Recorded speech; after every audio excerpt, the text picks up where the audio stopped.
আসসালামু আলাইকুম ওরহমতুল্লাহ। আলহামদুলিল্লাহ ওয়াহদা ওয়াসসালাতু ওয়াসসালামু আলা মাল্লা নাবিয়্যা বা'দা। ভূমিকম্প হচ্ছে মানুষের জন্য আল্লাহর পক্ষ থেকে সতর্কবার্তা।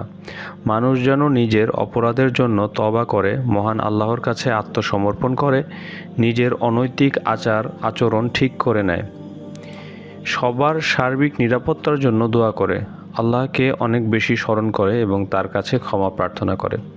মানুষকে সতর্ক করে পবিত্র কোরআনে আল্লাহ তাআলা বলেছেন, জনপদের অধিবাসীরা কি এতই নির্ভয় হয়ে গেছে যে আমার আযাব নিঝুম রাতে তাদের কাছে আসবে না, যখন তারা গভীর ঘুমে বিভোর হয়ে থাকবে।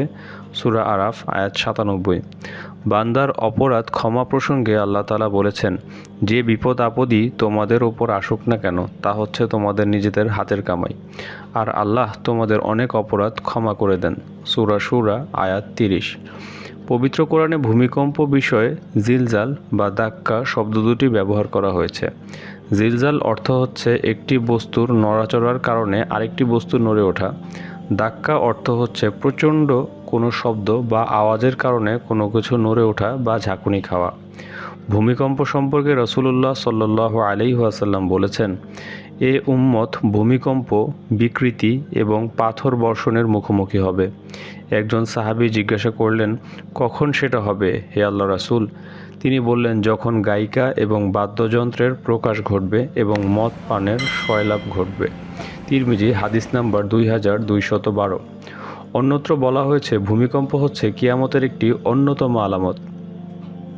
কিয়ামত যতই নিকটবর্তী হবে ভূমিকম্পের পরিমাণ ততই বাড়তে থাকবে। ভূমিকম্পের বিভীষিকা সম্পর্কে আল্লাহ তাআলা বলেছেন, হে মানবজাতি, তোমরা ভয় করো তোমাদের রবকে। নিশ্চয়ই কিয়ামত দিবসের ভূকম্পন হবে মারাত্মক ব্যাপার। যেদিন তোমরা তা প্রত্যক্ষ করবে, স্তন্যপায়ী মা দুগ্ধপোষ্য সন্তানের কথা ভুলে যাবে, আর সব গর্ভবতীর গর্ভপাত হয়ে যাবে। মানুষকে মাতালের মতন দেখবে, আসলে তারা নেশাগ্রস্ত নয়। বস্তুত আল্লাহর শাস্তি হবে অত্যন্ত ভয়াবহ। সূরা হজ আয়াত 1-2। ভূমিকম্পের কতগুলো কারণ সম্পর্কে জানা যায় হাদিসের মাধ্যমে।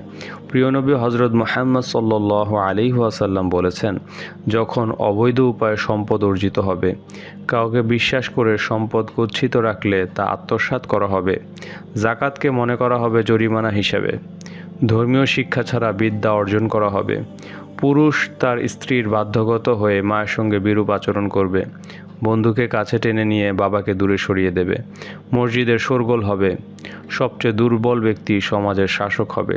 সে সময় তোমরা অপেক্ষা করো রক্তিম বর্ণের ঝড়ের, ভূকম্পনের, ভূমিধসের, লিঙ্গ পরিবর্তন, পাথর বৃষ্টির এবং সুতো ছেঁড়া দানার ন্যায় একটির পর একটি নিদর্শনগুলোর জন্য। তিরমিজি হাদিস নাম্বার 1447।